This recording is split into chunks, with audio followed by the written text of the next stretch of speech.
რა ზეგავლენას ახდენენ შენობები და ზოგადად შენობების იერსახე ადამიანის ფსიქიკაზე. დღეს იგულისხმება და ითვლება, რომ სენსორული გადატვირთვაში ცხოვრობს ადამიანი დიდ ქალაქებში და მეგაპოლისებში. როგორ შეიძლება გამოიყურებოდეს უარყოფითი ზეგავლენა შენობებისა ჩვენზე და დადებითი ზეგავლენა? არქიტექტურა არ არის მხოლოდ და მხოლოდ ინფრასტრუქტურა და ლამაზი ნაგებობები და ეს გახლავთ კოლექტიური არაცნობიერის გამოხატულებაც.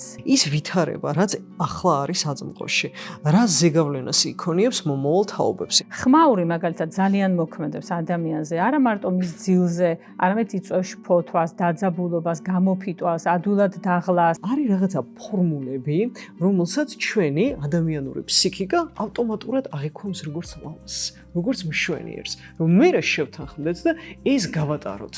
იგივე შენობების დაგეგმარებისას, ან უფრო ფართოდ ქალაქის დაგეგმარებისას. როცა ვფიქრობთ ადამიანზე და კომფორტზე, უნდა ვიფიქროთ მშვენიერებაზეც. შეიძლება შენობამ ან სახლმა, რომელშიც ცხოვრობს ადამიანი, ამ ადამიანს ერთგვარად გზა გაუყოლოს კიდეც თავის პროფესიაში. აი როგორც ფსიქიკა არის მრავალგანზომილებიანი, შენობა, ნაგებობა, არქიტექტურაც არის მრავალგანზომილებიანი. ამიტომ ფართო ასპარეზი თქვენთვის დაგვითმიათ.